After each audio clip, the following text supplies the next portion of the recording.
तो ये देखो बेटा, हम लोग आज का दूसरा दिन है, यहाँ पे लिखा नहीं हुआ है, तो ये आपका आज डे 2 है।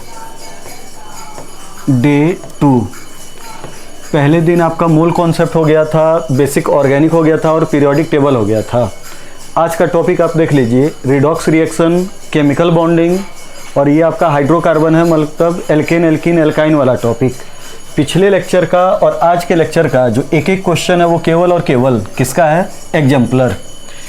अब आपको क्या करना है कि 3 टॉपिक और 3 टॉपिक, ये टोटल बेटा 6 टॉपिक हो गए। इन 6 टॉपिक को ढंग से पढ़ जाइए। अगला जो डे 3 का होगा वो इन्हीं तीनों टॉपिक का, मतलब 6 टॉपिक का क्वेश्चन केवल और केवल किसका होगा? एनसीईआरटी। तो ऐसे आपके 6 टॉपिक कंप्लीट हो जाएंगे, फिर वैसे ही आपकी ये सीरीज चलती रहेगी। तो आइए इसमें देखिए अब अगला क्वेश्चन देखिए। ये आपका पहले जो क्वेश्चन है वो किसके हैं? रिडॉक्स। ये रिडॉक्स का आपका क्वेश्चन है। तो देखते चलिए इसमें कि क्वेश्चन क्या कह रहा है।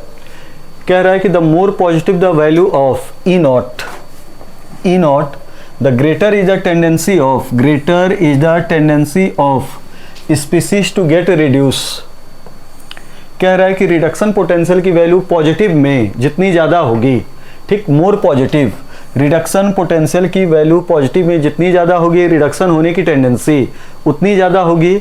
और इनका यूज करके आपको बताना है कि कौन स्ट्रॉन्ग ऑक्सीडाइजिंग एजेंट होगा और कौन स्ट्रॉन्ग रिड्यूसिंग एजेंट होगा।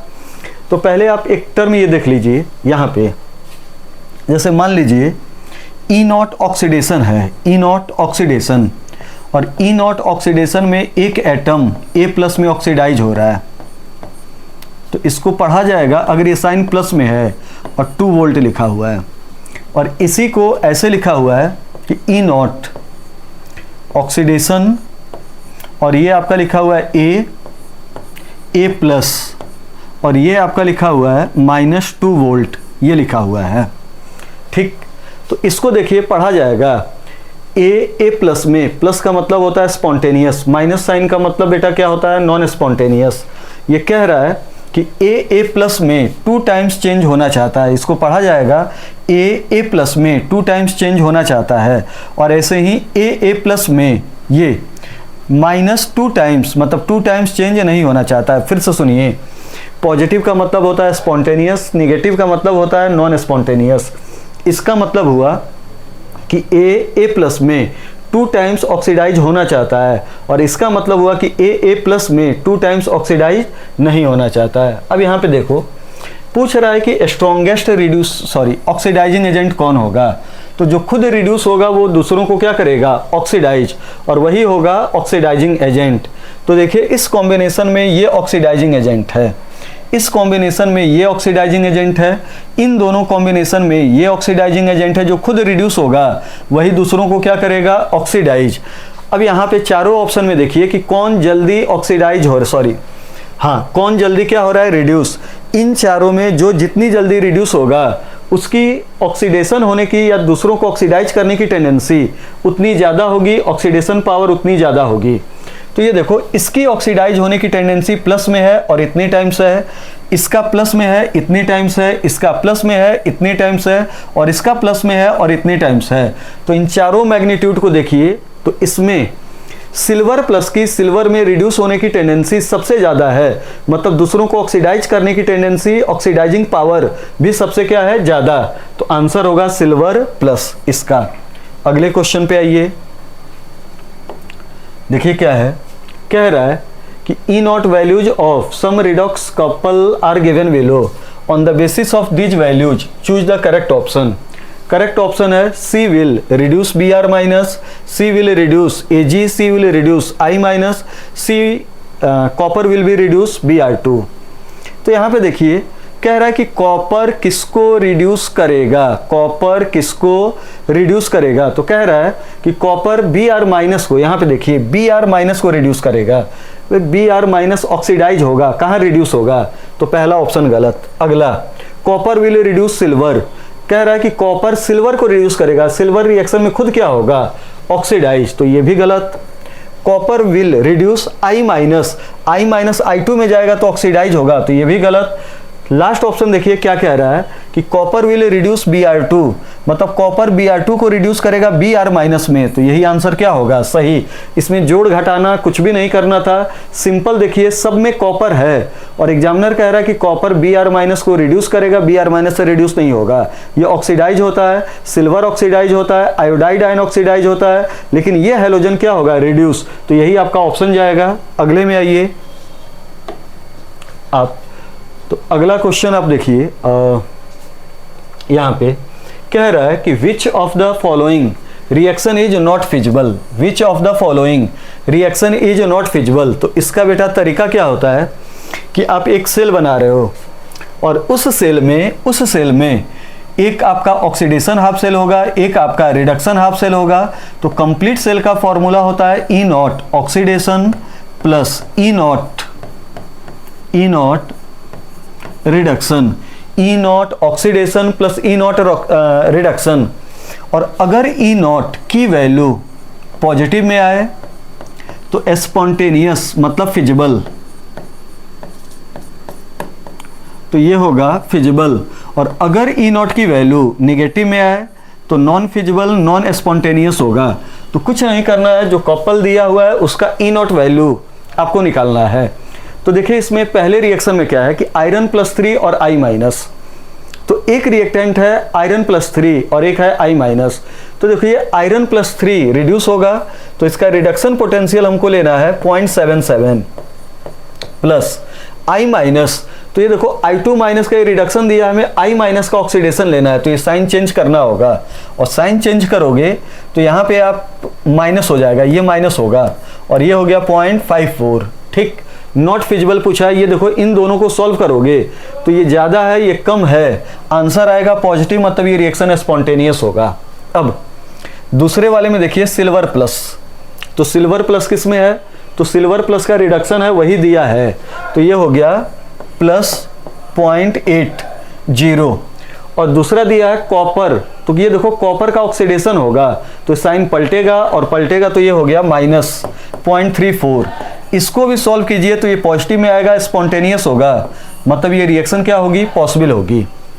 तीसरा ये आयरन +3, तो आयरन +3 का आप देखिए प्लस में 0.77 है और यहाँ पे कॉपर है, तो ये कॉपर का इधर पलटोगे तो ये माइनस होगा और माइनस होगा तो 0.34 रखोगे, इसको भी सॉल्व करोगे तो ये पॉजिटिव में आएगा, मतलब रिएक्शन स्पॉन्टेनियस होगी। और लास्ट वाले में आप देखिए तो Ag दिया हुआ है, तो Ag का हमें ऑक्सीडेशन लेना होगा, रिडक्शन दिया है ऑक्सीडेशन, तो ऑक्सीडेशन इसका लो, तो लोगे तो ये हो गया माइनस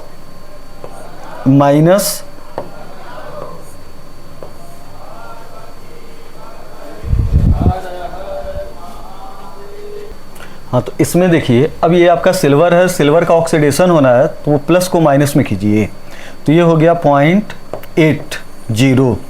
और यहाँ पे आपका ये आयरन +3 का दिया है, तो जो दिया है वही रखिए, तो ये हो गया प्लस। अब इसको सॉल्व कीजिए तो ढंग से डाटा देखिए, ये आपका माइनस में आएगा और माइनस में आएगा तो फिजिबल नहीं होगा, मतलब नॉन स्पॉन्टेनियस होगा। तो आंसर कौन सा गया, 4th। अगला क्वेश्चन देखिए, कह रहा है thiosulphate reacts differently with iodine and bromine in the reaction given below. और फिर पूछ रहा है इसमें से 4 चीज।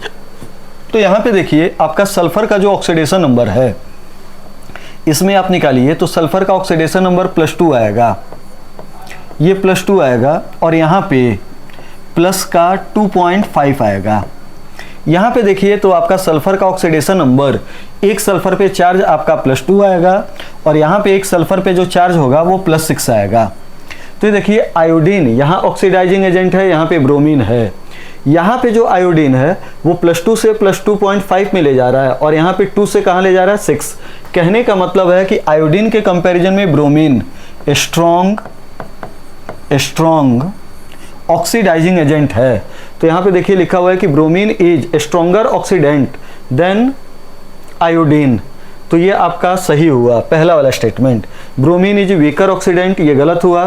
Thiosulphate undergoes oxidation by bromine and reduction by iodine, ये भी गलत है। Bromine undergoes oxidation and iodine undergoes reduction, ये भी आपका गलत है। तो आंसर कौन सा गया, ब्रोमीन।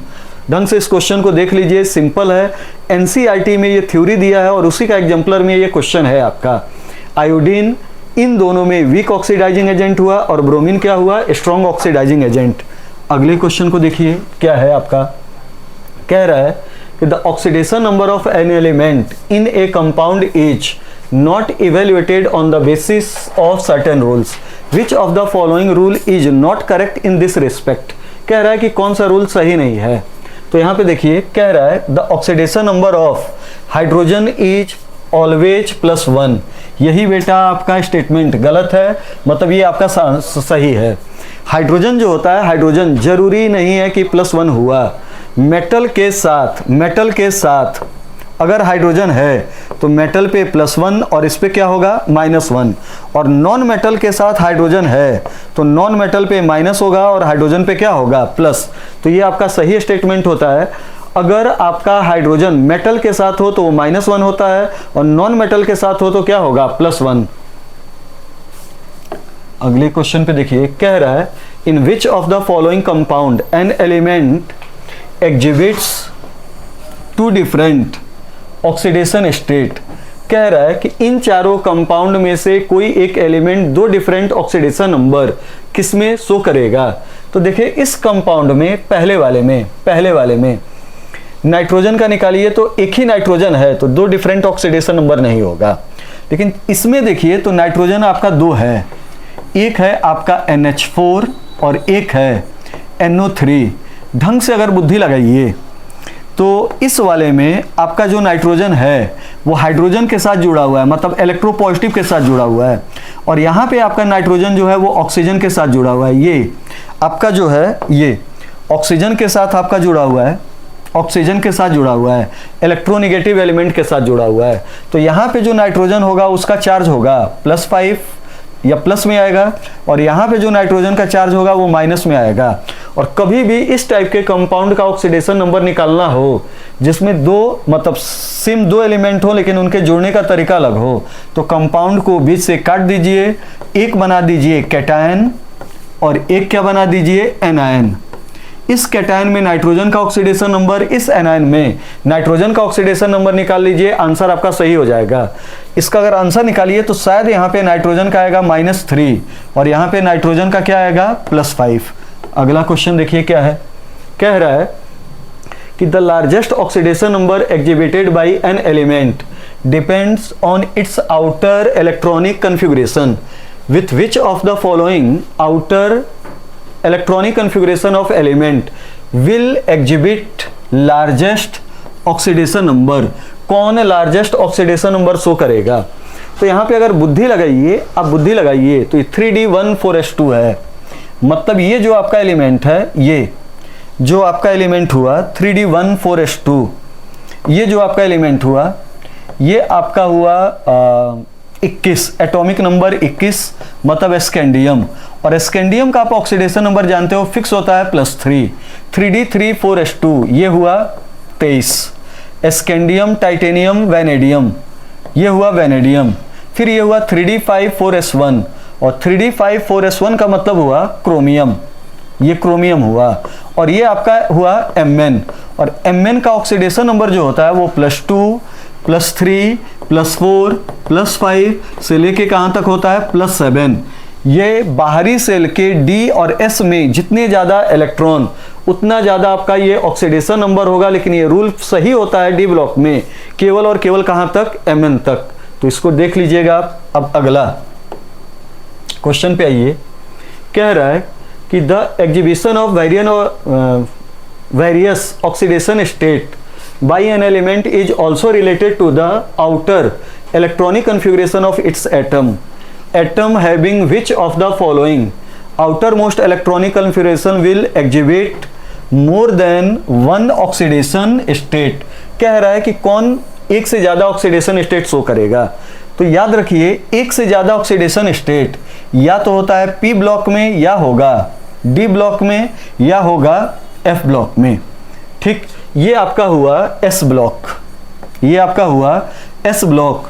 और ये डी ब्लॉक तो हुआ, लेकिन डी ब्लॉक में बुद्धि लगाइए तो एटॉमिक नंबर इसका 21 आ रहा है, मतलब ये स्कैंडियम हुआ। और कई बार आपको बता चुके हैं बेटा कि स्कैंडियम का फिक्स होता है और कितना होता है +3। अब ये देखिए 3d2 4s2, स्कैंडियम के बाद ये हुआ डी ब्लॉक में टाइटेनियम 22, और 22 का मतलब हुआ टाइटेनियम, और टाइटेनियम जो होता है वो +2 के साथ +3 भी ऑक्सीडेशन स्टेट या +4 भी शो करेगा। और ये देखो ये क्या है 3s2 3p3, ये 3s2 3p3 है, मतलब इस एलिमेंट को पहचानिए। ये p ब्लॉक तो है लेकिन p ब्लॉक में ये नाइट्रोजन नहीं। ये देखिए ये पीरियड नंबर को देखिए, ये आपका p ब्लॉक में नाइट्रोजन नहीं, ये आपका है फॉस्फोरस। फॉस्फोरस, और फॉस्फोरस के दो ऑक्सीडेशन नंबर, एक होगा +3 और एक क्या होगा +5। तो इस क्वेश्चन नंबर 14 में दो ऑप्शन ऐसे हैं जो वेरिएबल ऑक्सीडेशन स्टेट शो करेंगे। एक का आंसर होगा 3 और एक का आंसर क्या होगा 4। क्वेश्चन अगला ये कह रहा है, क्वेश्चन नंबर 15 को देखिए तो कह रहा है आइडेंटिफाई द करेक्ट स्टेटमेंट। ये देखिए फॉस्फोरस है, बेस है, अगर कभी भी नॉन मेटल फ्लोरीन को छोड़ के बेटा ये लाइन रट जाइए, फ्लोरीन को छोड़ के कोई भी non metal sulphur, phosphorus, chlorine, bromine, iodine, कोई भी नॉन मेटल OH- वाले बेस के साथ रिएक्ट करे तो डिस्प्रोपोर्शनेट होगा और दो कंपाउंड का बनेगा। ये रट जाइए, फॉस्फोरस जब डिस्प्रोपोर्शनेट होता है तो एक बनता है फॉस्फिन और एक बनता है सोडियम हाइपोफॉस्फाइट। तो यहाँ पे दिया हुआ है ये डिस्प्रोपोर्शनेशन हुआ, एक बार ऑक्सीडेशन होगा और एक बार क्या होगा reduction. Phosphorus is undergoing reduction oxidation, phosphorus is undergoes oxidation as well as reduction. तो इसका सही आंसर कौन सा होगा 3। कभी भी नॉन मेटल फ्लोरीन को छोड़ के कोई भी non metal hydroxy containing base के साथ रिएक्ट करे, हाइड्रोक्सी कंटेनिंग बेस के साथ रिएक्ट करे तो जरूर बेटा डिस्प्रोपोर्शनेट होगा। अगला ये देखिए क्या है, हाँ ये अच्छा क्वेश्चन है, देखिए एक बार कह रहा है कि MnO4-2 अंडरगोज डिस्प्रोपोर्शनेशन रिएक्शन।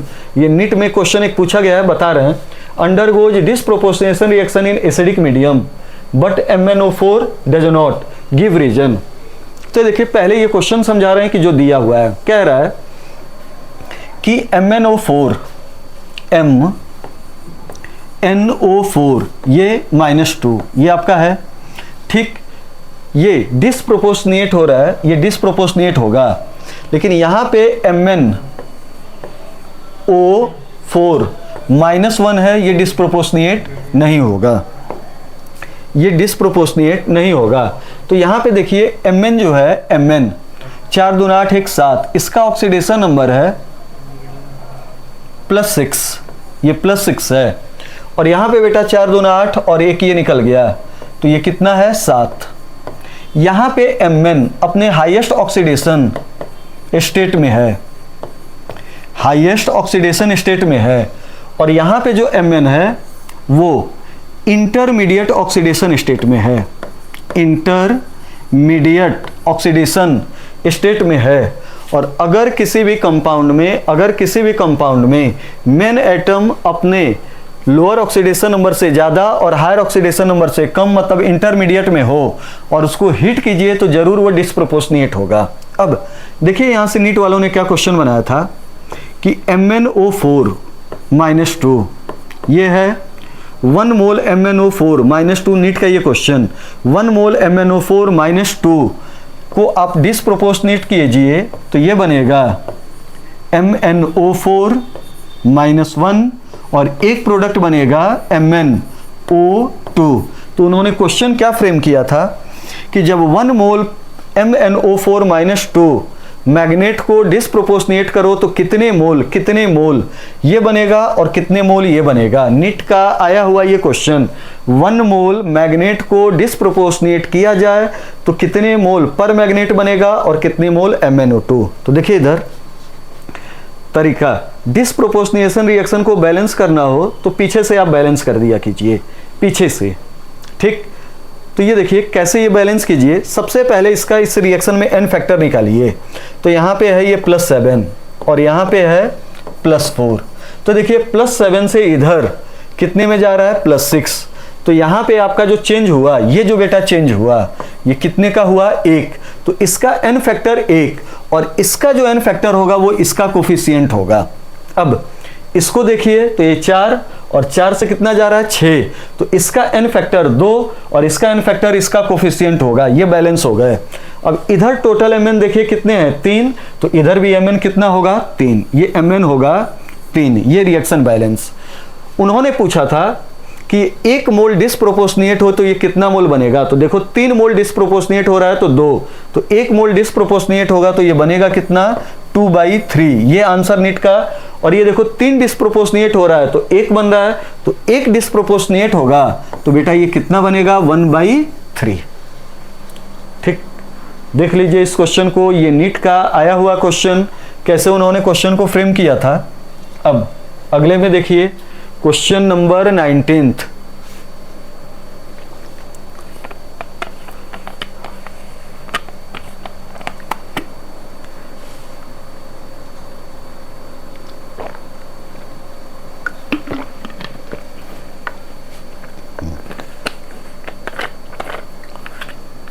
देखिए इसमें क्वेश्चन नंबर 19 में क्या है, बड़ा अच्छा ये क्वेश्चन है।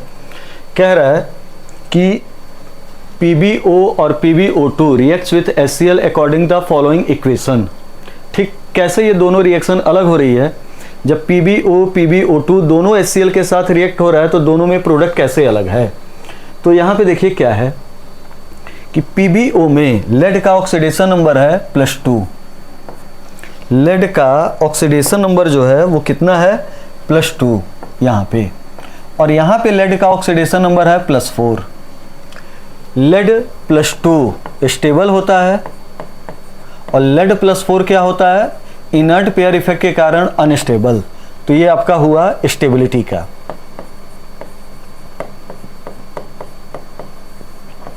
स्टेबिलिटी का।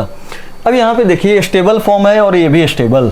तो ये वाली जो रिएक्शन हुई ये एसिड बेस रिएक्शन हुई, एसिड बेस रिएक्शन हुई।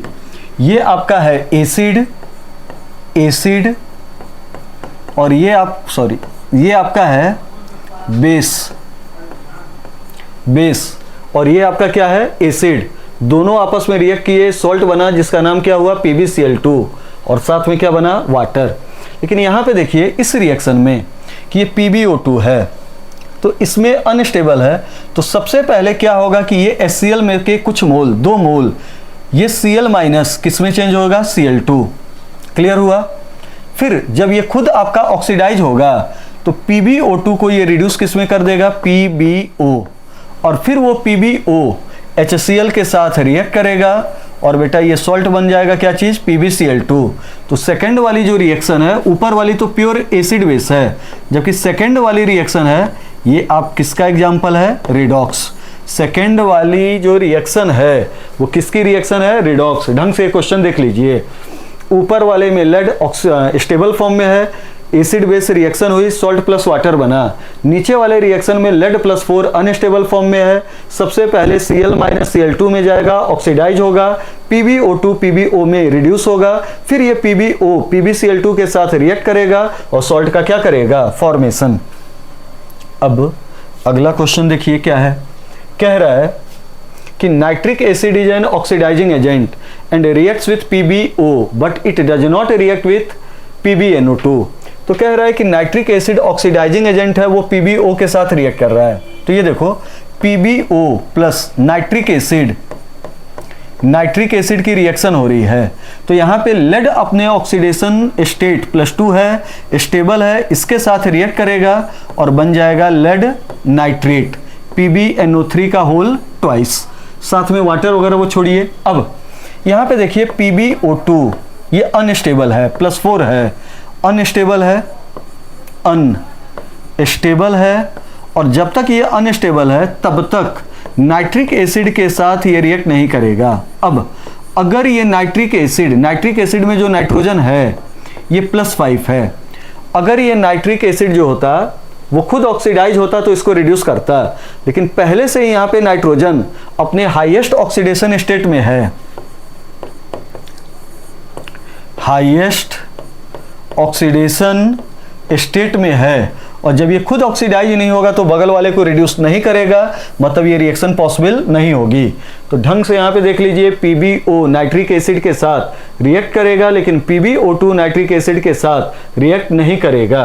क्यों नहीं रिएक्ट करेगा, इसकी आपकी ये रीजनिंग हो गई।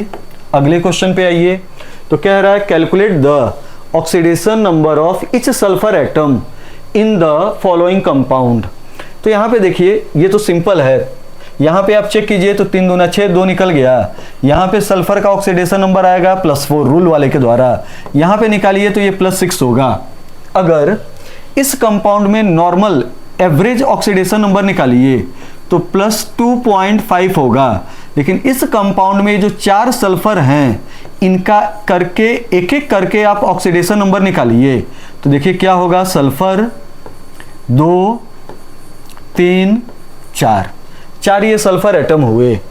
फिर आपका हो गया ONA, फिर ये आपका हो गया ONA, फिर आपका 4 ऑक्सीजन, तो 2 ऑक्सीजन यहाँ, 2 ऑक्सीजन यहाँ, 2 ऑक्सीजन यहाँ और 2 ऑक्सीजन यहाँ, ये Na2S4O6 का बेटा सही डायग्राम हुआ। इसका नाम होता है, इस कंपाउंड का नाम होगा सोडियम टेट्राथायोनेट। इसका बेटा नाम होगा सोडियम टेट्राथायोनेट, थायोनेट, ये आपका नाम होगा।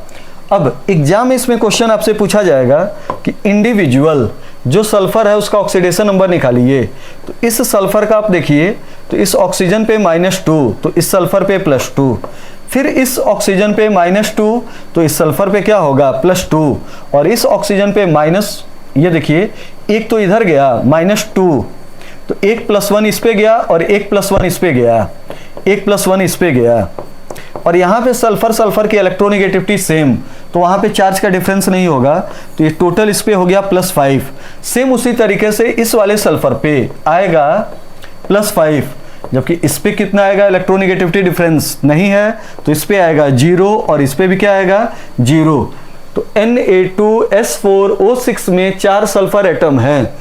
इंडिविजुअली एक किनारे से दूसरे किनारे पे बेटा आप जाइए तो सल्फर का ऑक्सीडेशन नंबर हो रहा है +5 0 0 +5। अब इस वाले कंपाउंड में देखिए तो बड़ा अच्छा ये क्वेश्चन है। इस वाले में आप देखिए कि सल्फर का ऑक्सीडेशन नंबर क्या होगा। तो देखिए यहाँ पे नॉर्मल आपसे पूछा जाए एक ऑक्सीडेशन नंबर, तो यहाँ पे हो गया ये 3 दूना 6, 2 निकल गया, 4 4/2, ये +2 आ गया। लेकिन ओरिजिनल देखिए एग्जाम में क्वेश्चन पूछा जाता है कि Na2H2O3, इसमें 2 सल्फर हैं इंडिविजुअल, उनका ऑक्सीडेशन नंबर बताइए। तो सबसे पहले आप इसका डायग्राम बनाइए, तो डायग्राम होगा S, फिर ये होता है कोऑर्डिनेट बॉन्ड S, फिर ये आपका हो गया डबल बॉन्ड O, फिर ये हो गया ONA, फिर ये हो गया O, और ये हो गया बेटा Na। यहाँ पे आपका, अब यहाँ पे देखिए आप चार्ज को, तो इस पे इस बॉन्ड के कारण आ गया +1, इसके कारण -2, तो क्या आ गया +2, और फिर यहाँ पे देखिए ये -1 तो +1 -1 +1, एक इधर गया है, ठीक, ये आपका हो गया, और यहाँ पे देखिए -2 तो इस पे क्या आ गया +2, और फिर ये +1, तो ये हो गया इतना। और एक चीज़ और देखिए कोऑर्डिनेट हो है, और यहाँ पे इस कोऑर्डिनेट को इक्विवेलेंट कीजिए तो ये डबल है, तो देखिए दे रहा है, ये दे रहा है तो इसके पास कमी हो रही है, तो ये हो गया +2, और ये ले रहा है तो इसके ऊपर क्या हो गया -2, तो एक और +2 हो गया।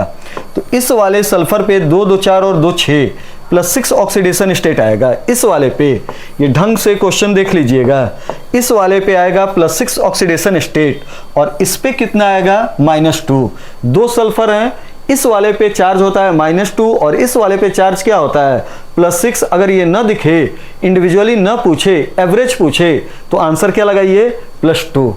तो बड़ा अच्छा ये क्वेश्चन था। अगले पे आइए, कह रहा है कि बैलेंस द फॉलोइंग इक्वेशन। तो इसमें इक्वेशन को बैलेंस कीजिए। तो देखिए क्या आपको करना है, एक तरीका कि इसको बैलेंस करना है।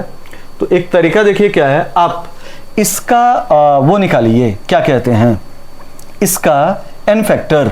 तो देखिए आयरन +2 से कहाँ जा रहा है +3, इसका n फैक्टर जो हुआ वो 1 हुआ, और वो 1 इस मेन कंपाउंड का कोफिशिएंट हो गया, तो डाइक्रोमेट हुआ 1। अब डाइक्रोमेट का n फैक्टर निकालिए क्रोमियम +3 के साथ, क्रोमियम +3 के साथ, तो ढंग से चेक करो तो इसका n फैक्टर होगा 6, तो 6 जो होगा वो इसका कोफिशिएंट होगा। अब इधर आयरन 6 है तो उधर भी आयरन 6, तो यहां पे लगा दीजिए आयरन 6, इधर क्रोमियम 2 तो इधर भी क्रोमियम कितना कीजिए 2, ये आपका बैलेंस हो चुका। अब चार्ज को बैलेंस कीजिए। तो चार्ज को बैलेंस करने के लिए इधर जितना प्लस उतना ही इधर प्लस, इधर जितना माइनस उतना ही इधर क्या होगा माइनस, या इधर जितना प्लस उतना ही इधर क्या होना चाहिए माइनस।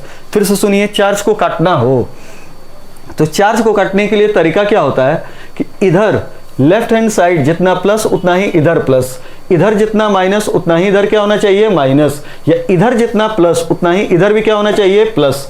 तो प्लस इधर देखिए कितना है 6 दूना 12, ये 12 प्लस है 12 प्लस, और फिर ये माइनस देखिए कितना है 2, तो टोटल इधर अभी है 10 प्लस ये आपका। अब इधर देखिए क्या है 3 दूना 6 प्लस और 6 त्रिका 18, 18 और 6 ये कितना हो गया 24, इधर ये 24 प्लस है, ठीक, ये आपका 24 प्लस है। अब यहाँ पे देखिए +10 और उसका +10 कट गया, तो अभी भी इधर प्लस का कितना बचा 14, तो 14 होने के लिए इधर भी कितना होना चाहिए 14 प्लस, तो 14 हो गया हाइड्रोजन आयन, और हाइड्रोजन आयन 14, तो वाटर कितना कर दीजिए 7। ये अब रिएक्शन बैलेंस हो गई, ऑक्सीजन को बैलेंस करने की आवश्यकता नहीं पड़ती है। फिर से देख लीजिएगा कैसे बैलेंस किए, और जैसे हमने बैलेंस किया है वैसे ही सारी रिएक्शन को बैलेंस कीजिएगा। बस डिस्प्रोपोर्शनेशन की डायरेक्शन में न बैलेंस करके अपोजिट बैलेंस कर दीजिएगा, तो क्वेश्चन मुश्किल से आपका बेटा 30-40 सेकेंड का होगा, सॉल्व हो जाएगा। अगले क्वेश्चन पे आइए, सारे क्वेश्चन वैसे ही सॉल्व कीजिएगा, कोई डाउट हो तो आप उसमें भेज दीजिएगा, हम सॉल्व करके भेज देंगे। अगले पे आइए,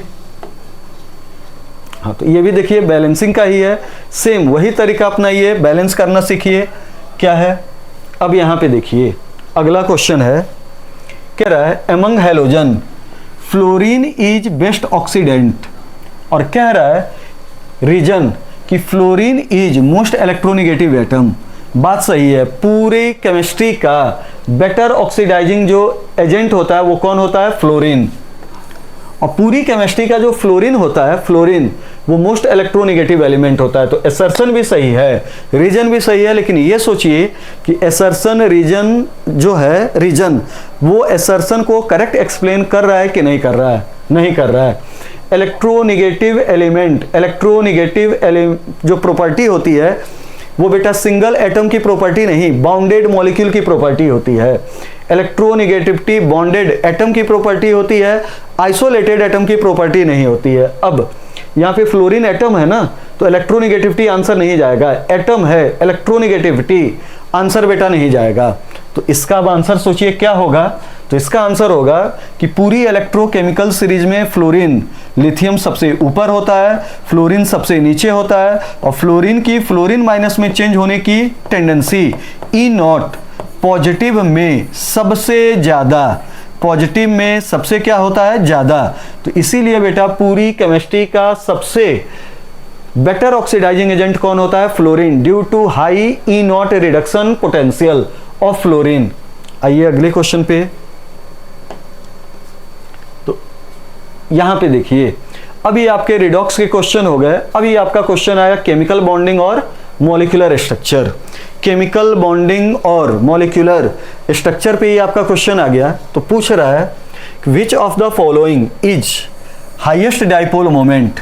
तो यहां पे देखिए कार्बन डाइऑक्साइड का आप सोचिए तो ये नॉन पोलर आएगा, नॉन पोलर होगा अपने लीनियर शेप के कारण, अपने लीनियर शेप के कारण नॉन पोलर आएगा। ये तीनों के तीनों पोलर हैं, पोलर हैं, और अगर कई पोलर मॉलिक्यूल हो तो इलेक्ट्रोनिगेटिविटी का डिफरेंस चेक कीजिए, जिसका डिफरेंस ज़्यादा, पोलैरिटी ज़्यादा, इलेक्ट्रोनिगेटिविटी डिफरेंस ज़्यादा तो पोलैरिटी बेटा क्या हो जाएगी, ज़्यादा। तो यहाँ पे देखिए I है, यहाँ पे सल्फर ऑक्सीजन है, हाइड्रोजन ऑक्सीजन है, और हाइड्रोजन ऑक्सीजन बॉन्ड की पोलैरिटी क्या हो गई, ज़्यादा। मतलब इलेक्ट्रोनेगेटिविटी का डिफरेंस ज़्यादा तो पोलैरिटी भी क्या हो जाएगी, ज़्यादा। तो सही आंसर बेटा कौन सा हो गया आपका, थर्ड।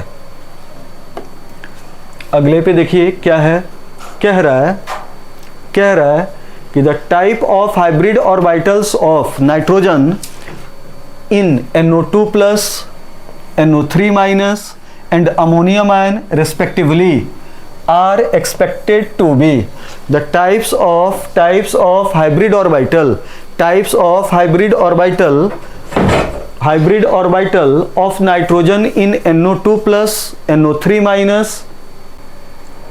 हाँ, तो देखिए यहाँ पे NO2 प्लस का, अब यहाँ पे देखो एक तरीका, एक तो मैथ वाला रूल, इसमें क्या करना है कि मैथ वाले रूल के द्वारा इसका बैलेंस इलेक्ट्रॉन देखिए, तो नाइट्रोजन का 5, 2 ऑक्सीजन हैं, एक ऑक्सीजन में होता है 6, 2 में कितना हो गया 12, 12 5 17, और ये प्लस वाला एक निकाल दीजिए, प्लस है, एक प्लस तो एक निकाल दीजिए तो 16।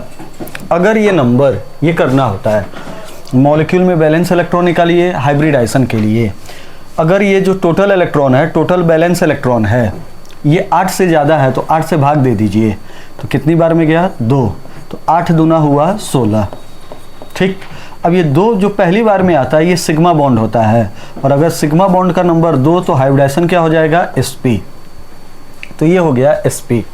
लेकिन अब एक और तरीका देखिए, ये तो मान लीजिए रूल हुआ, मैथमेटिकल अप्रोच हुआ हाइब्रिडाइजेशन निकालने का, या सीधे ये यहाँ पे देखिए, ये जो नंबर होता है, एक और तरीका, ये जो नंबर होता है ये होता है सिग्मा बॉन्ड का नंबर, तो 2 सिग्मा बॉन्ड तब भी हाइब्रिडाइजेशन क्या हो गया, sp।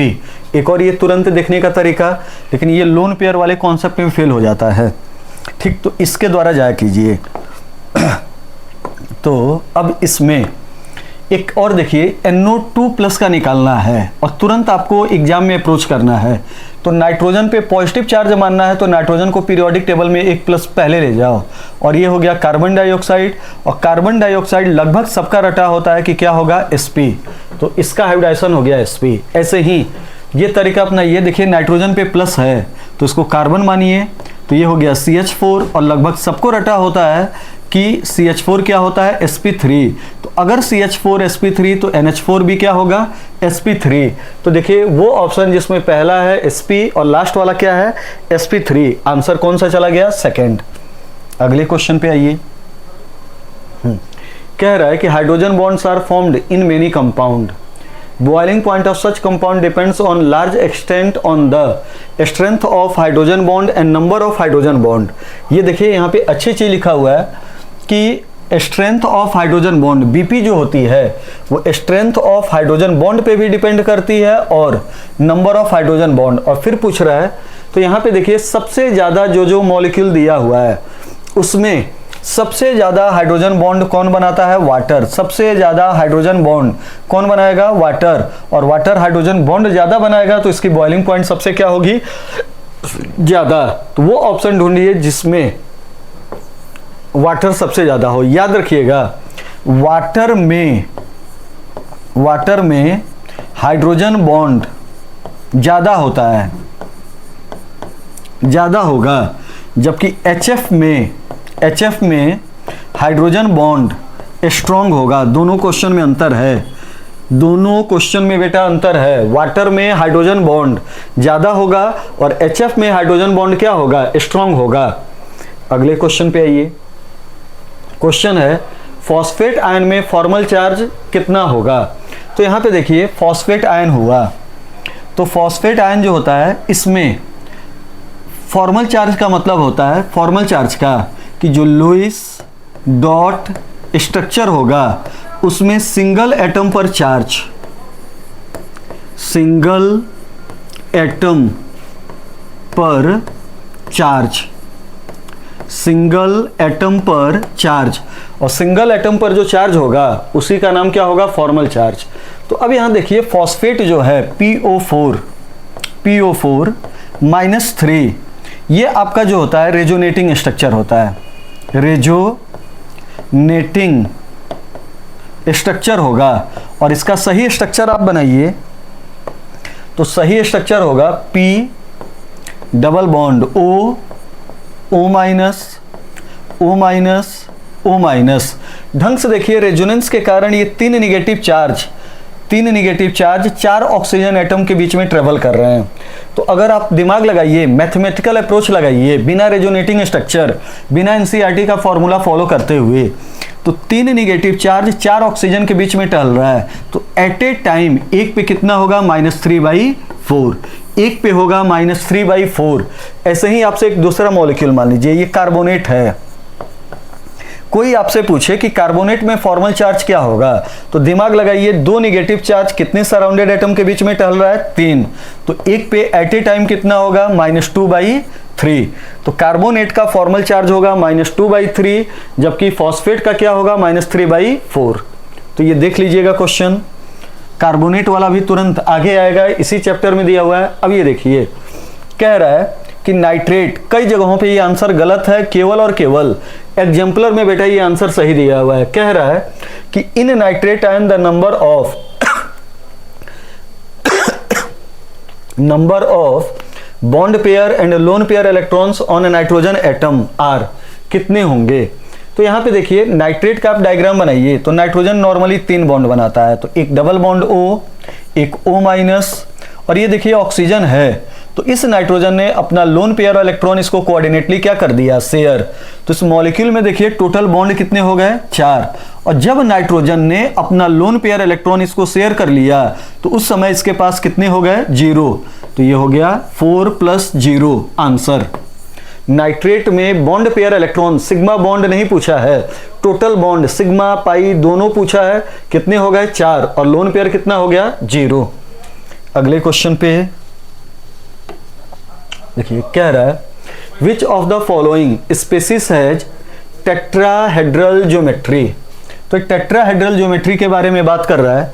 तो दिमाग लगाइए, जो कॉन्सेप्ट बताया, ये बताओ, बोरॉन के ऊपर ये निगेटिव चार्ज को मानो, सेंट्रल एटम के ऊपर माना जाता है। तो ये कार्बन हुआ, और कार्बन हुआ तो CH4 हुआ, और आपको रटा रटाया है कि CH4 क्या होता है टेट्रा।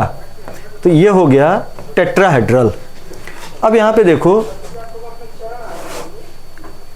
N के ऊपर माइनस है, तो ये ऑक्सीजन हुआ, और ऑक्सीजन हुआ तो ये बेटा हुआ H2O, और H2O हुआ तो ये क्या हुआ बेंट। मतलब ये बेंट, तो ये भी क्या होगा बेंट। कार्बोनेट का आप निकालिएगा, इसका देखिएगा ऑक्सीजन के ऊपर पॉजिटिव, तो तुरंत ऑक्सीजन को नाइट्रोजन मान लो, और ये हो गया NH3, और NH3 आप जानते हो कि क्या होता है पिरामिडल। तो ऐसे ये तुरंत निकालिए। अब क्या होगा, कैसे होगा, तो टेट्राहेड्रल किसका होगा BH4 माइनस। अगले क्वेश्चन पे आइए, कह रहा है in which of the following molecule all the bonds are not equal. तो देखिए HCF4 जो होता है स्क्वायर प्लेनर होता है, स्क्वायर प्लेनर, और स्क्वायर प्लेनर होगा तो सारे बॉन्ड सेम होंगे। बीच में जिनॉन होगा, एक फ्लोरीन, दूसरा फ्लोरीन, तीसरा फ्लोरीन, और ये बेटा चौथा फ्लोरीन। तो ये आपका स्ट्रक्चर हुआ, सारे बॉन्ड क्या होंगे सेम। BF4 माइनस जो होगा ये आपका होगा टेट्राहेड्रल, और टेट्राहेड्रल में भी सारे बॉन्ड इक्विवेलेंट होंगे। ये भी आपका टेट्राहेड्रल होगा, टेट्राहेड्रल, और टेट्राहेड्रल में सारे बॉन्ड सेम होंगे। लेकिन बेटा दिमाग लगाओ, C2H4, तो C2H4 में ये इथीन है, तो एक जगह पे होगा कार्बन कार्बन डबल बॉन्ड, और एक होगा कार्बन हाइड्रोजन बॉन्ड। एक जगह पर होगा कार्बन कार्बन डबल बॉन्ड, और एक जगह पर क्या होगा कार्बन हाइड्रोजन बॉन्ड। तो दोनों की बॉन्ड लेंथ क्या होगी अलग, मतलब सारे बॉन्ड सेम नहीं होंगे। तो आंसर कौन सा गया थर्ड। ऐसे ही ClF3 में सारे बॉन्ड सेम नहीं होंगे। ClF3 में all bond are not equal, सारे बॉन्ड इक्वल नहीं होंगे। ClF3 में सारे बॉन्ड आपके बेटा सेम नहीं होंगे। अब अगला देखिए क्या है question, in which of the following substance will hydrogen bond will be strongest. तो हाइड्रोजन बॉन्ड सबसे ज़्यादा स्ट्रॉन्ग किस में होगा, तो जहाँ पे इलेक्ट्रोनिगेटिविटी का डिफरेंस ज़्यादा, वहाँ पे हाइड्रोजन बॉन्ड सबसे क्या होगा स्ट्रॉन्ग। और इलेक्ट्रोनेगेटिविटी डिफरेंस किसमें ज़्यादा है? ऑक्सीजन। तो सही आंसर कौन सा हो गया? सेकेंड। ठीक, तो देखो बेटा ये आपका क्वेश्चन अगला केमिकल बॉन्डिंग का कह रहा है कि the electronic configuration of element इतना दिया हुआ है और कह रहा है आगे कि the 4 electron involved in chemical bond formation, कौन से 4 इलेक्ट्रॉन बॉन्ड फॉर्मेशन में पार्टिसिपेट करेंगे? तो देखो डी ब्लॉक में 2 2 4 6 10 2 12 6 18 यहाँ तक इनर्ट गैस कन्फिग्रेशन हुआ और ये आपके बाहरी सेल के इलेक्ट्रॉन हुए और बाहरी सेल का ये इलेक्ट्रॉन बॉन्ड फॉर्मेशन में क्या करेगा? पार्टिसिपेट। तो आंसर होगा 3d2 4s2 3d2 4s2। तो आंसर कौन सा जाएगा? फोर्थ। अगला क्वेश्चन हुआ, हाँ अब इसमें देखिए थोड़ा सा आपका ये क्वेश्चन छूटा हुआ था, इसमें बेटा थोड़ा सा आपका क्वेश्चन छूटा हुआ है, तो वो क्वेश्चन हम पहले लिख दे रहे हैं कि क्या है, कैसे है, फिर इसको सॉल्व किया जाए।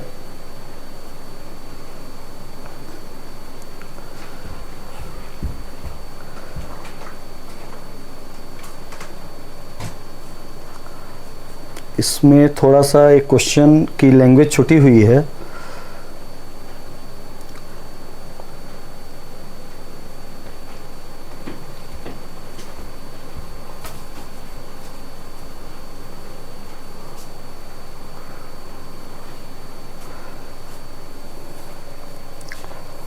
हाँ यहाँ पे देखिए दिया हुआ है ए जो है उसका इलेक्ट्रॉनिक कॉन्फ़िगरेशन है 1s2 2s2 और 2p6 और B का इलेक्ट्रॉनिक कॉन्फ़िगरेशन है B का 1s2 2s2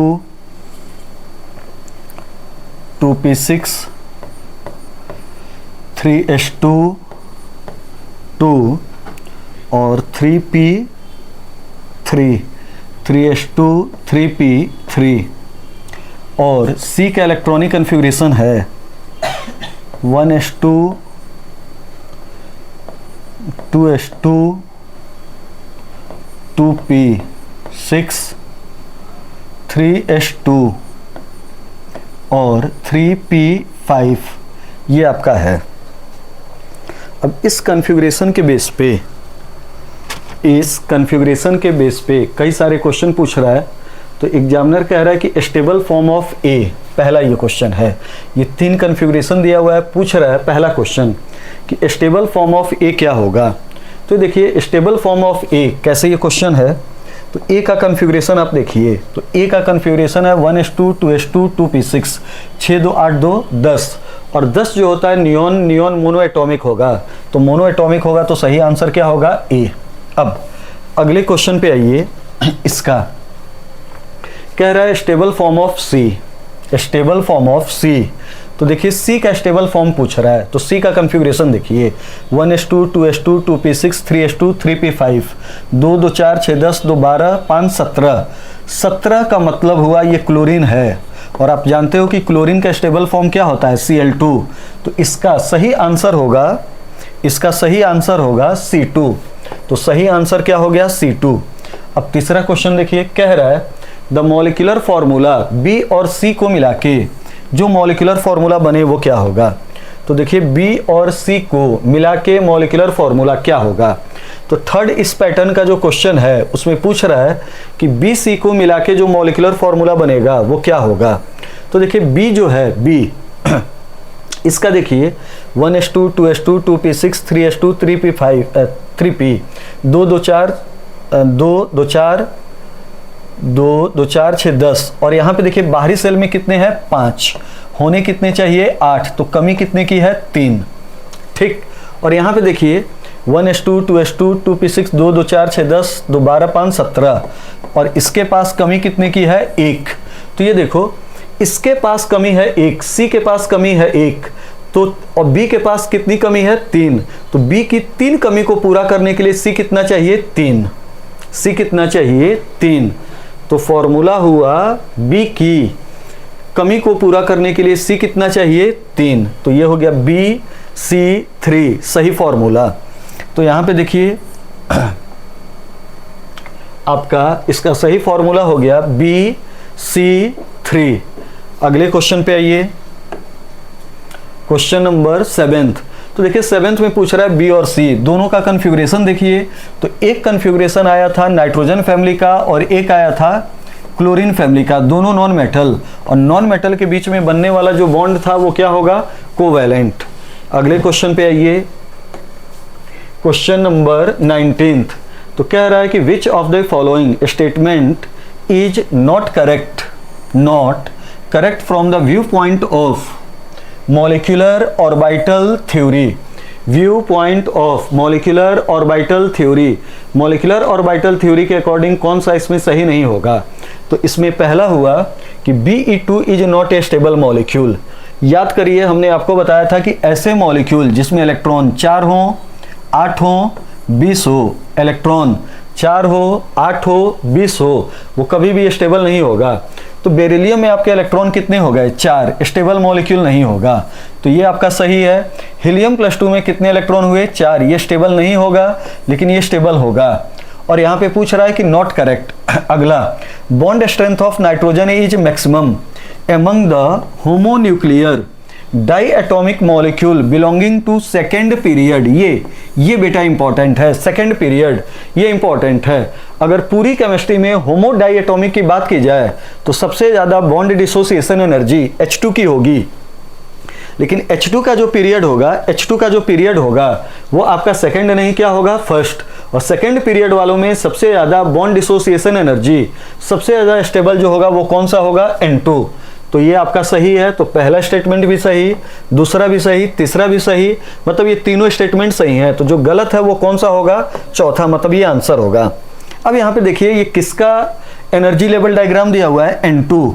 और N2 में देखिए हमने बताया था BBB का 2B 14 तक वाले में, BBB का 2B पहले और 1B बाद में।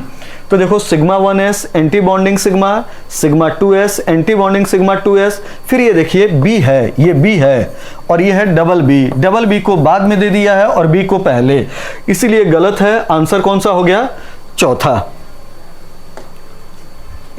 अगले में देखिए क्या है question, among the following element whose electronic configuration are given below, the one having the highest ionization enthalpy। कह रहा है कि सबसे ज्यादा आयोनाइजेशन इंथैल्पी क्या होगा। तो यहाँ पे देखिए ये सब में इलेक्ट्रॉन तीसरे से निकल रहा है और इसमें चौथे से, तो ये तो होगा नहीं। अब इनमें होगा, तो ये देखो P1 है, P2 है, ये P3 है, ये आपका हाफ फील्ड ऑर्बिटल है, स्टेबल ऑर्बिटल है, इलेक्ट्रॉन निकालने के लिए एनर्जी ज्यादा लगेगी। तो आंसर कौन सा जाएगा, चौथा। आंसर चौथा नहीं, कौन सा जाएगा, तीसरा। तो 22 का जो आंसर होगा वो कौन सा हो गया, थर्ड। अब यहां पे देखिए क्या है, which of the following attain the linear structure. तो कह रहा है कि कौन लीनियर स्ट्रक्चर होगा, तो इसमें चेक कीजिए। तो ये देखिए इसका, अच्छा इसमें कई आंसर सही होंगे, मल्टीपल आंसर वाला होगा। तो देखिए बेरिलियम क्लोराइड BeCl2, ये BeCl2, तो ये हो गया क्लोरीन, बेरिलियम, और ये भी क्या हो गया, बेरिलियम। तो ये हो गया BeCl2, ये हो गया लीनियर। तो एक आंसर ये हो गया। ये देखो जैसे कार्बन डाइऑक्साइड लीनियर वैसे ही कार्बन डाइसल्फाइड लीनियर, तो ये भी आंसर हो गया। NO2 का बेटा आप निकालिएगा तो ये बेंट होगा, और नाइट्रोजन के पास एक ऑड इलेक्ट्रॉन होगा NCO। तो NCO को आप चेक कीजिए, NCO को आप चेक कीजिए, तो इसका NCO+ दिया हुआ है, मैथ वाले रूल से निकालिए। तो नाइट्रोजन में कितने, 5 बैलेंस इलेक्ट्रॉन, कार्बन में कितने, 4, ऑक्सीजन में 6, प्लस का 1 माइनस कर दीजिए। तो 5 4 9 6 15 -1, ये 14 हुआ। 14 को 8 से भाग दीजिए, तो 8 एकम 8, ये कितना बचा, 6, और ये हो गया 3, 2 3 6, ये आपका हुआ NCO। तो NCO+ नाइट्रोजन 5, कार्बन 4, ऑक्सीजन 6, 6 4 10 5 15 -1 14, और 14 में हुआ आपका 8 1 जा 8, ये हुआ 6 2 3 जा 6, एक बॉन्ड पेयर हो रहा है, एक बॉन्ड पेयर और 3 लोन पेयर। ठीक, तो टोटल इलेक्ट्रॉन पेयर कितने हुए, 4। तो ये देखो अगर ये 4 हुए तो sp3 हुआ, sp3 में बेटा एक लोन पेयर तो होता है पिरामिडल, 2 लोन पेयर तो होता है बेंड शेप और 3 लोन पेयर तो लीनियर। तो ये वाला भी मॉलिक्यूल जो होगा वो क्या हो गया, लीनियर। तो इसमें लीनियर वाले आंसर 3 हैं, बेरिलियम क्लोराइड लीनियर है, NCO प्लस लीनियर है और कार्बन डाइसल्फाइड ये भी क्या हो गया, लीनियर। तो लीनियर वाले आंसर इतने हैं। अब यहां पे देखिए क्या है, which of the following species have the same shape. Carbon dioxide linear होता है, सेम शेप की बात कर रहा है, लीनियर। कार्बन टेट्राक्लोराइड ये आपका होगा टेट्रा हेड्रल। ओजोन आपका होगा वेंट।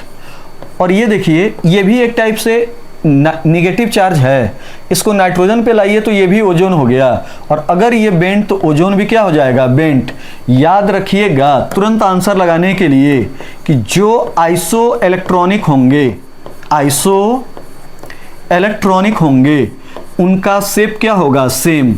तो सेम शेप होगा, आइसो इलेक्ट्रॉनिक सेम शेप के होंगे। क्लियर हो गया। अब अगले क्वेश्चन पे चलिए, क्वेश्चन नंबर 27 में देखिए क्या है, कह रहा है which of the following statement are correct about carbonate. तो कार्बोनेट का यहाँ पे डायग्राम बना दे हम, तो ये डबल बॉन्ड O, ये हो गया O- और ये हो गया O-। और क्या पूछ रहा है, करेक्ट स्टेटमेंट, ये ध्यान दीजिएगा। तो कह रहा है कि the hybridization of central atom is sp3। 1 2 3 sp3 नहीं, sp2 होगा। तो पहला वाला स्टेटमेंट गलत है। कह रहा है it's resonance structure has 1CO single bond and 2A bond. देखिए ये, तो ये भी आपका गलत है। तीसरे पे आइए, the average formal charge on in oxygen atom is, ये हो गया 0.76 -2/3, और -2/3 को सॉल्व कीजिए तो इतना ही फॉर्मल चार्ज आएगा, मतलब ये सही है। और कह रहा है कि ऑल बॉन्ड्स इक्वल, तो तीसरा भी सही है, चौथा भी सही है। देखिए रेजोनेंस है और रेजोनेंस के कारण सारे बॉन्ड क्या होंगे, सेम, पार्शियल डबल बॉन्ड होंगे। तो 27 जो है मल्टीपल है, 2 आंसर है, तीसरा और चौथा। क्वेश्चन नंबर 30 पे आइए, कह रहा है which of the following statements are not correct. ये आपका है, तो कह रहा है इसमें NaCl being an ionic compound, good conductor of heat and electricity. और यहां पे देखिए क्या लिखा हुआ है, सॉलिड स्टेट, यही आपका गलती है। NaCl फ्यूज्ड स्टेट में हीट इलेक्ट्रिसिटी को कंडक्ट करेगा, मोल्टेन स्टेट में करेगा, फ्यूइड में करेगा, मोल्टेन में करेगा, एक्वस में करेगा, लेकिन नहीं करेगा किस स्टेट में, सॉलिड। अगला, in canonical structure there is a difference in the arrangement of atom. Difference in arrangement of atom गलत है। रेजोनेंस में बेटा कभी भी एटम का ट्रांसफर नहीं होगा। एटम का जो ट्रांसफर होता है वो टाउटोमर्स में होता है, टाउटोमर में एटम माइग्रेट करता है, रेजोनेंस में कभी भी एटम माइग्रेट नहीं करता है। तो इसका मतलब पहला भी गलत है, दूसरा भी गलत है, और नॉट करेक्ट पूछ रहा है, जो करेक्ट ना हो। तो ये तो जो नॉट करेक्ट मतलब जो सही ना हो, तो सही नहीं है पहला भी और सही नहीं है दूसरा भी, मतलब पहला दूसरा आंसर होगा। ये देखिए hybrid orbitals form stronger bond than pure orbital. Hybrid orbital form stronger bond than pure orbital, ये ट्रू स्टेटमेंट है। VSEPR theory can explain the square planar geometry of XeF4, ये भी आपका ट्रू स्टेटमेंट है। तो इसमें 2 गलत है, पहला और दूसरा। अगला देखिए, कह रहा है कि why does type of overlap given in the following figure does not result in bond formation. तो ये देखिए बेटा, इसको ये S है, ये S है और ये P है, तो इसका इलेक्ट्रॉन जो है वो इधर है और इसका इलेक्ट्रॉन ये है, डिफ्यूज है। तो ये बताइए ओरिएंटेशन अलग, फेज अलग नहीं है, ये भी प्लस ये भी प्लस, ओरिएंटेशन डिफरेंट है, और डिफरेंट ओरिएंटेशन के कारण ये दोनों आपस में ओवरलैप नहीं करेंगे और बॉन्ड का फॉर्मेशन नहीं होगा। ये देखिए बेटा, फेज सेम है लेकिन ओरिएंटेशन को यहां भी देखिए अलग है, और अलग है जिसके कारण ये बॉन्ड का फॉर्मेशन नहीं होगा। अगले पे आइए, कह रहा है in both water and dimethyl ether, oxygen atom is central atom and has same hybridization yet they have different bond angle, which one has greater bond angle? तो देखिए वाटर आपका ये हुआ, वाटर ये हुआ और ईथर ये हुआ, दोनों में हाइब्रिडाइजेशन सेम है, लेकिन बेटा इसमें जो एंगल होता है इसमें ये 104 105 के आसपास होता है और इसमें जो एंगल होता है वो 111 या 112 के आसपास होता है। रीजन क्या होता है कि इसमें दो बल्की ग्रुप के बीच में रिपल्सन, तो दो बल्की ग्रुप के बीच में क्या होगा, रिपल्सन के कारण बेटा ये एंगल जो होगा, रिपल्सन के कारण ये एंगल दूर जाएगा और दूर जाएगा तो ये बढ़ के अपने टेट्राहेड्रल से भी ज्यादा कितना हो जाएगा, 111 या 112। अगले पे आइए, कह रहा है कि among the following bonds in order of increasing ionic character,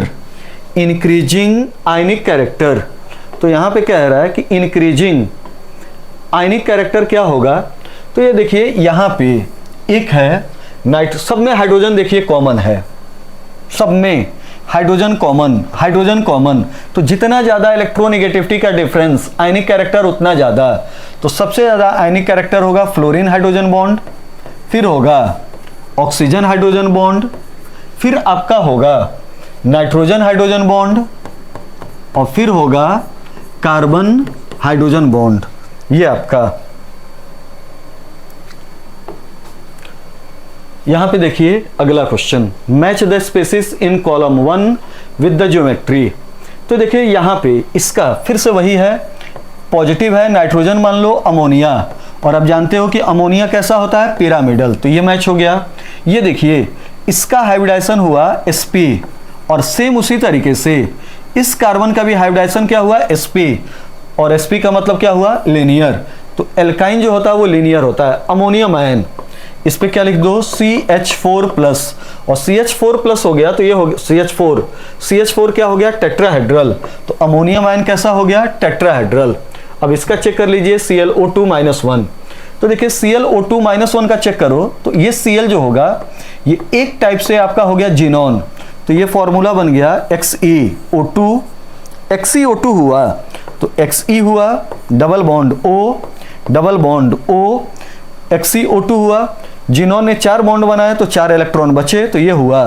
तो देखिए इस मॉलिक्यूल में 2 बॉन्ड और 2 lone pair, total electron pair कितने, 4, ठीक, 2 सिग्मा और 2 lone pair, total electron pair 4। अगर 4 में 2 लोन पेयर हो, 4 में कितने लोन पेयर हो, 2, तो ये आपका होगा एंगुलर, तो ये क्या हो गया, एंगुलर। क्लियर। अगले क्वेश्चन पे आइए मैचिंग में, तो देखिए बॉन्ड ऑर्डर यहां पे लिखिए, NO में टोटल इलेक्ट्रॉन आपको तरीका बताए थे, तो 8 और इसमें कितने होंगे, 7, 8 और 7 15, कार्बन मोनोऑक्साइड में होंगे 8 और 6 14, O2 में 8 दूना 16 और 1 17, और यहाँ पे कितना हो गया, 16। आपको 16 का याद है कितना बॉन्ड ऑर्डर होता है, 2, तो 16 का बॉन्ड ऑर्डर होगा 2, तो ये मैच हो गया। 16 का जो बॉन्ड ऑर्डर होगा वो कितना हो गया, 2, तो ये आपका मैच हो गया। अगला 14 का 3 होता है, तो 3 देखिए कहाँ पे मैच हो रहा है, इसमें, तो 3 आपका मैच हो रहा है इसमें, तो 14 का हो गया 3। अगला 15, 14 का 3 है तो 15 का 1 उससे कम होगा, और 1 कम होगा तो 2.5 होगा, तो 2.5 ये हुआ। फिर आपका हुआ 17, तो 17 16 का होता है 2, तो 17 का और आधा कम हुआ तो कितना हो गया, 1.5, तो 17 का कितना हो गया, 1.5, तो ये मैचिंग आपकी। अगला, हाँ ये थोड़ा सा देखिएगा आराम से, क्वेश्चन क्या कह रहा है कि इसमें मैच कीजिए।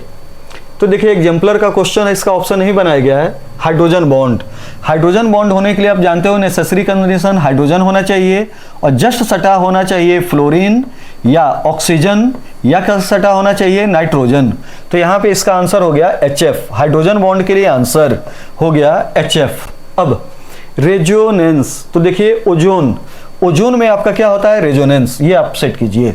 आयनिक सॉलिड LiF, लिथियम का अदर हैलाइड कोवैलेंट होता है। सारे हैलाइड, अदर हैलाइड क्या होते हैं, कोवैलेंट, बॉन्डिंग में आपको लिखवाए हैं। अदर हैलाइड्स कोवैलेंट होंगे, लेकिन लिथियम का फ्लोराइड जो होगा वो क्या हो गया, आयनिक। और कोवैलेंट सॉलिड का एग्जांपल क्या हो गया, डायमंड, मतलब ये कार्बन। तो ये आपके हो गए मैचिंग। अगला देखिए, हाँ, केमिकल बॉन्डिंग का ही क्वेश्चन है। कह रहा है कि among the 2 oxygen hydrogen bond in water molecule the energy required to break the first OH bond and other bond is the same। assertion गलत। अभी बता रहे हैं क्यों। रीजन देखिए, this is because the electronic configuration electronic environment around oxygen same even after breaking of OH bond. ये भी आपका गलत, मतलब assertion भी गलत, रीजन भी गलत। देखिए इसमें क्या होता है, वाटर में 2 बॉन्ड होता है, HO और ये H। तो देखो ये पहला बॉन्ड टूटा, ये पहला बॉन्ड टूटा, तो बना H आयन और OH आयन। ठीक, तो पहले देखिए इसमें से डीप्रोटोनेशन कराना है तो न्यूट्रल मॉलिक्यूल, और फिर यहाँ पे बॉन्ड तोड़ा जाएगा तो ये टूटेगा H+ और O-2 में। तो पहले में जो बॉन्ड तोड़ना है वो न्यूट्रल है, और दूसरे में जो H+ प्रोटॉन निकालना है वो O- में से निकालना है। तो यहाँ पे अट्रैक्शन है, इलेक्ट्रॉनिक एनवायरनमेंट ज़्यादा है, तो यहाँ पे जो तोड़ने के लिए न्यूट्रल में से H+ निकालना हो तो एनर्जी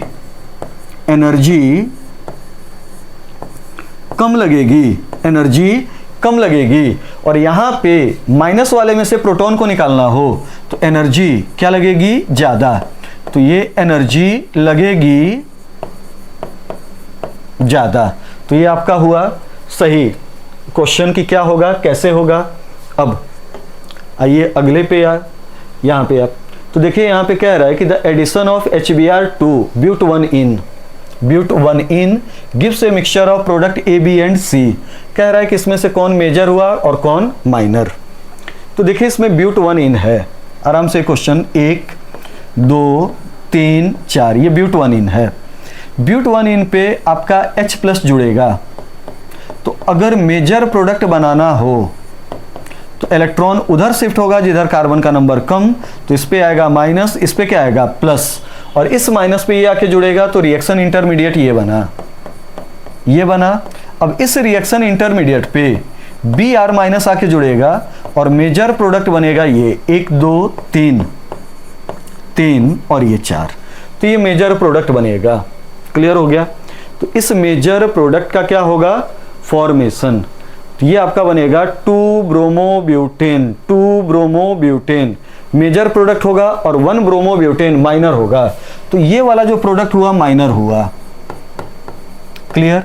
अब यहाँ पे देखिए कि 2 ब्रोमो है कि नहीं, तो इसमें आप नंबरिंग कीजिए, तो पहला कार्बन, दूसरा, तीसरा, चौथा 2 ब्रोमोब्यूटेन है। इसमें भी नंबरिंग कीजिए, तो इधर से होगा जिधर से साइड चेन पास आए, तो 1 2 3 और 4 कार्बन। तो ये दोनों मॉलिक्यूल 2 ब्रोमोब्यूटेन हैं, मतलब A और B जो होगा वो मेजर होगा और C वाला क्या होगा, माइनर। तो पांचवे का आंसर क्या हो गया, फर्स्ट। अगले पे आइए, तो देखिए क्या कह रहा है कि arrange the following carbanions in order of decreasing stability. तो स्टेबिलिटी के ऑर्डर में इसको अरेंज करना है। तो देखिए इसमें कैसे क्या करना है, ये आपका है निगेटिव। ठीक, तो यहाँ पे देखिए ये निगेटिव है, ये फिर यहाँ पे ये निगेटिव है, ये निगेटिव है। तो यहाँ पे आपका है, इधर हम लिख दे रहे हैं CH3 C triple bond C-, फिर ये आपका है पहला ऑप्शन। फिर सेकंड वाला जो है वो है CH ट्रिपल बॉन्ड C-, और तीसरा जो है वो है CH3 CH2-। अब देखो यहाँ पे जो डिटरमाइनिंग फैक्टर है, यहाँ पे ये है CH3, और यहाँ पे जो डिटरमाइनिंग फैक्टर है CH3, और यहाँ पे ये H, और यहाँ पे क्या है, ये आपका है CH3। अच्छा, इस सारे के सारे देखो कार्बन आयन, और कार्बन आयन की स्टेबिलिटी माइनस के डायरेक्टली होती है, स्टेबिलिटी डायरेक्टली प्रोपोर्शनल -I या -R, ये होगा। तो यहाँ पे देखो ये +I है, ये +I है, और ये क्या है कुछ नहीं है। तो सबसे ज़्यादा स्टेबल जो होगा वो सेकंड वाला होगा, बी वाला होगा। तो ये बी वाला हो गया। अब यहाँ पे देखिए ये आपका हो गया ये ट्रिपल बॉन्ड, और ट्रिपल बॉन्ड जो हुआ इसकी इलेक्ट्रोनेगेटिविटी ज़्यादा, और ये हुआ सिंगल बॉन्ड इलेक्ट्रोनेगेटिविटी कम, तो इसकी स्टेबिलिटी कम और इसकी स्टेबिलिटी ज़्यादा। तो इसके बाद हो गया ए, और ए के बाद क्या हो गया सी। ये थोड़ा सा देख लीजिएगा कि क्या है कैसे है। अगले पे आइए, क्वेश्चन कह रहा है arrange the following alkyl halide in decreasing order of their rate in beta elimination reaction with ये। तो आपको क्या करना है कि इसका कुछ ना कीजिए, इसका आप बना दीजिए प्रोडक्ट, और जिसका प्रोडक्ट स्टेबल उसकी रिएक्टिविटी ज़्यादा। तो जिसका प्रोडक्ट स्टेबल होगा, जिसका प्रोडक्ट स्टेबल उसकी रिएक्टिविटी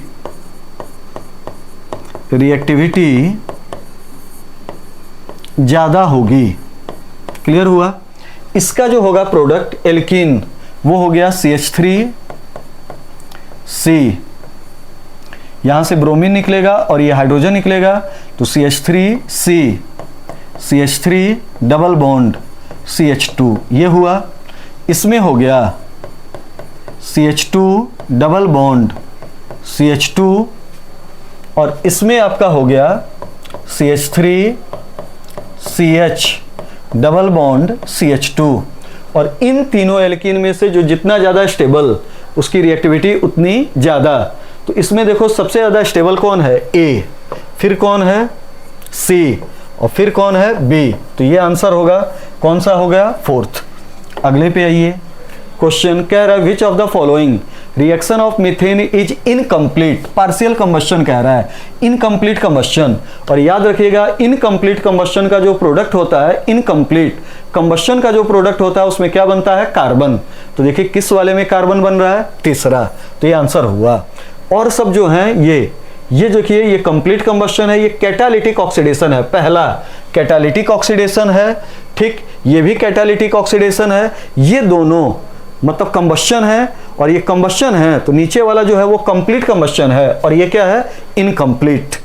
अगले पे आइए, कह रहा है some oxidation reactions of methane are given, which of them is are controlled oxidation.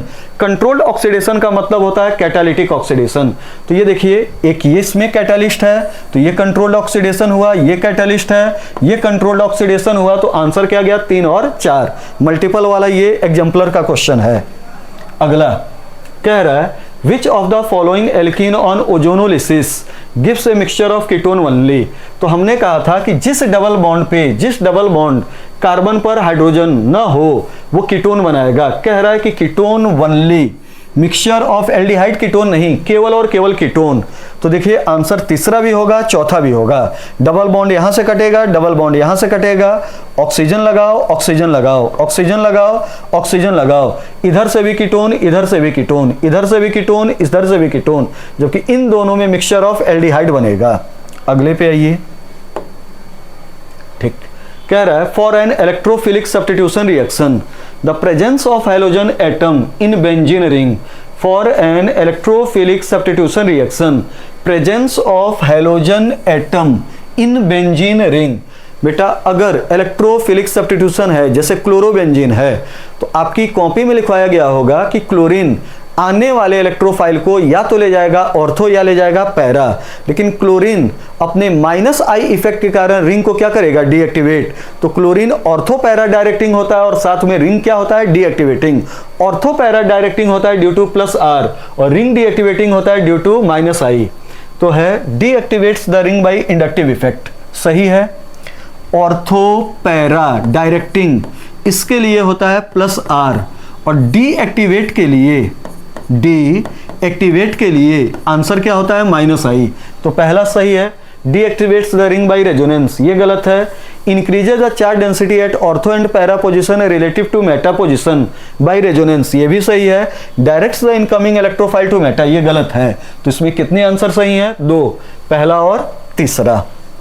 अगला ये क्या है, in an electrophilic substitution reaction of nitrobenzene the presence of nitro group deactivates the ring by inductive effect, हो सकता है ये answer.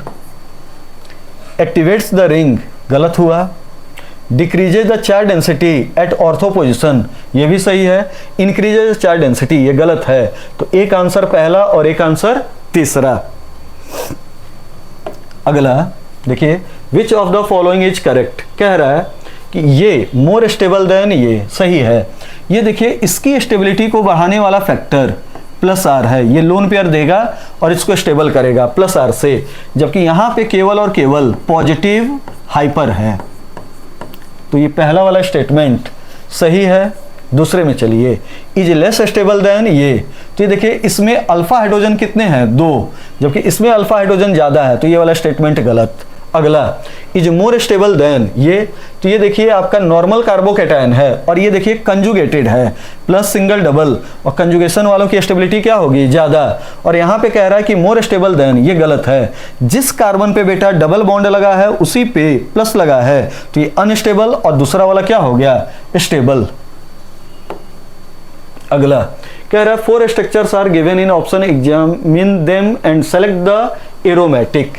तो ये देखिए, एरोमेटिक होने के लिए हकल्स रूल का अगर कंक्लूजन कहा जाए तो कंपाउंड साइक्लिक होना चाहिए, प्लेनर होना चाहिए, कंप्लीटली कंजुगेटेड होना चाहिए, और उसमें पाई इलेक्ट्रॉन का नंबर या तो 2 आना चाहिए या 6 आना चाहिए या 10, इस सीरीज में आना चाहिए। तो देखो, प्लस सिंगल डबल और पाई इलेक्ट्रॉन कितना आ रहा है, 2, एरोमेटिक है।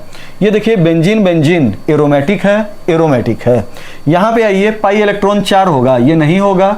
और ये देखिए, ये आपका non planar molecule, boat shape non planar molecule है ना, नॉन प्लेनर मॉलिक्यूल है बोट शेप के कारण ये साइक्लो ऑक्टा टेट्राइन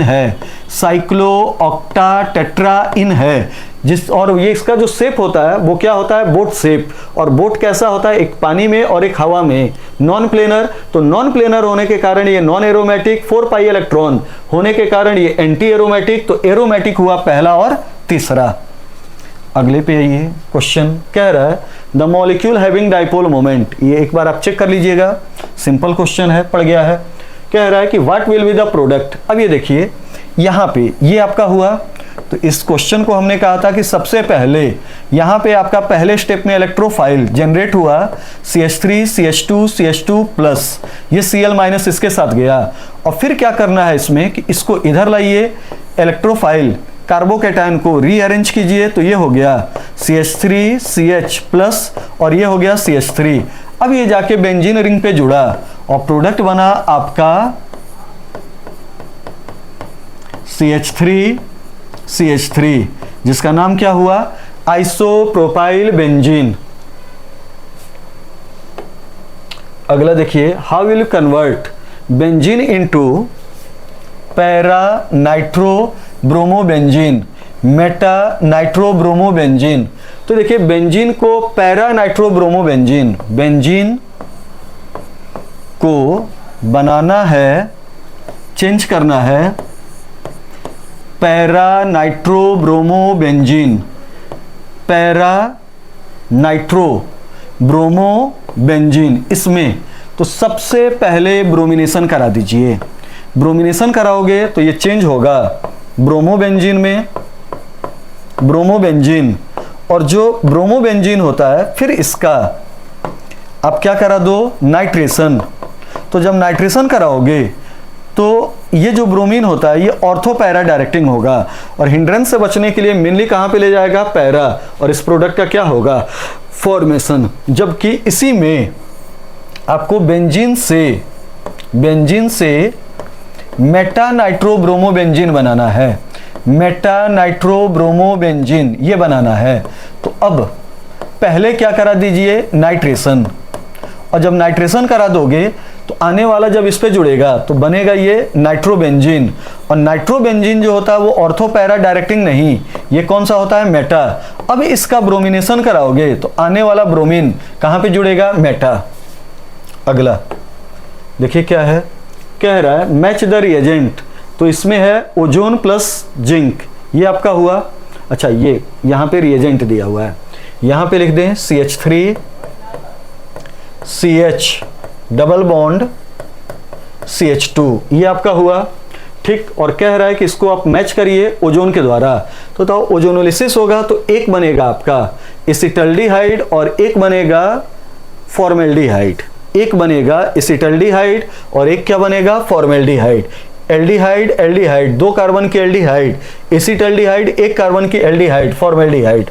KMnO4 होगा तो स्ट्रॉन्ग ऑक्सीडेशन होगा, एक बनेगा एसिटिक एसिड, एक बनेगा एसिटिक एसिड और इधर बनेगा फॉर्मिक, और वो फॉर्मिक जो होगा वो फर्दर ऑक्सीडाइज होगा और बनेगा कार्बन डाइऑक्साइड प्लस वाटर।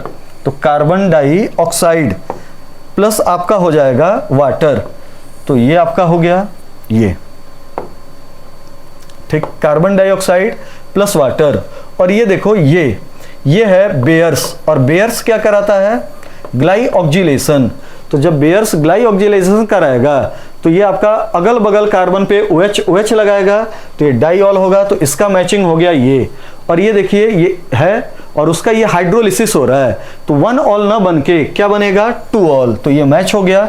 और लास्ट वाला देखिए, तो लास्ट वाले का नाम है हाइड्रोबोरेशन ऑक्सीडेशन, जिसमें बेटा बीच में, इसमें लास्ट वाले में बीच में बनता था try alkyl borane, CH3 CH2 CH2 का होल थ्राइस और B, इसका नाम होता था ट्राई एल्काइल बोरेन। और जब ट्राई एल्काइल बोरेन की फर्दर NaOH और इसके द्वारा रिएक्शन होती थी तो क्या बनता था, प्रोपेन 1 ऑल, तो ये हो गया प्रोपेन 1 ऑल। ठीक, यहां पे अगला देखिए बेंजीन प्लस क्लोरीन, इसकी तो बनेगा क्लोरोबेंजीन, तो इसका मैच हुआ ये देखिए बेंजीन प्लस ये क्या बना, टोल्वेन, तो इसका मैच हुआ ये बेंजीन प्लस ये बना एसिटोफिनोन मेथाइल फेनाइल कीटोन, तो इसका मैचिंग हुआ ये। और फिर देखिए ये टोल्विन है, KMnO4 है और ये है बेस है। तो जब टोल्विन है और उसका स्ट्रॉन्ग ऑक्सीडेशन कराया जाए तो बेटा टोल्विन NCERT में लिखा है कि बेंजीन के ऊपर ये कार्बन लगा हो और इस कार्बन के पास मिनिमम 1 हाइड्रोजन हो, इधर कुछ भी हो, तो बनने वाला प्रोडक्ट क्या होता है, बेंजोइक एसिड। तो ये बना आपका बेंजोइक एसिड। अगला यहां पे देखिए ethene plus water acidic medium, तो ये बन रहा है, तो इसका नाम हुआ हाइड्रेशन। ये देखिए वाटर इस पे जाके जुड़ रहा है तो रिएक्शन का नाम क्या हुआ, हाइड्रेशन। Simple question. ये देखिए इथीन हाइड्रोजन जुड़ रहा है, पैलेडियम, कैटालिटिक हाइड्रोजिनेशन, तो ये हुआ हाइड्रोजिनेशन। अगला इथीन प्लस क्लोरीन, तो देखिए क्लोरीन, तो क्लोरीन जाके जुड़ रहा है तो रिएक्शन का नाम क्या हुआ, हैलोजिनेशन। और ये देखिए 3 मोल आपका एसिटिलीन कॉपर आयरन ट्यूब की प्रेजेंस में हीट किया गया, पॉलीमेराइजेशन हुआ, पॉलीमेराइजेशन, कंडेंसेशन नहीं, क्या हुआ, पॉलीमेराइजेशन। और बेंजीन का क्या हुआ, फॉर्मेशन। तो ये बेटा टोटल आज आपका 3 टॉपिक डिस्कस हो गया। रिडॉक्स, दूसरे का नाम था आपका केमिकल बॉन्डिंग और तीसरे का आपका नाम क्या था, हाइड्रोकार्बन। तो लगभग 2 दिन में आपकी पूरी की पूरी NCERT 11th आपकी समाप्त हो गई है। आपका काम है कि इन 6 टॉपिक को, कल वाला आज वाला 6 टॉपिक को ढंग से कीजिए। अगले में आपका इन्हीं 6 टॉपिक का NCERT का सारा क्वेश्चन करा दिया जाएगा। Thank you.